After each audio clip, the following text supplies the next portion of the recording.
Sometimes the door can be a little finicky and make a weird beeping noise or say time expired.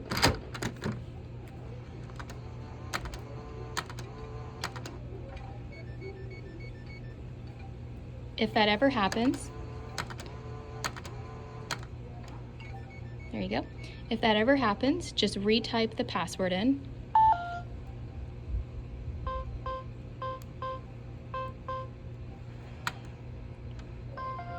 Okay, and start over fresh. So lift the handle,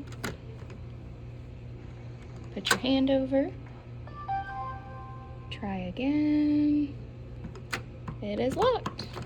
So basically, if you ever run into any troubleshooting issues, just try and type the password in and start over fresh.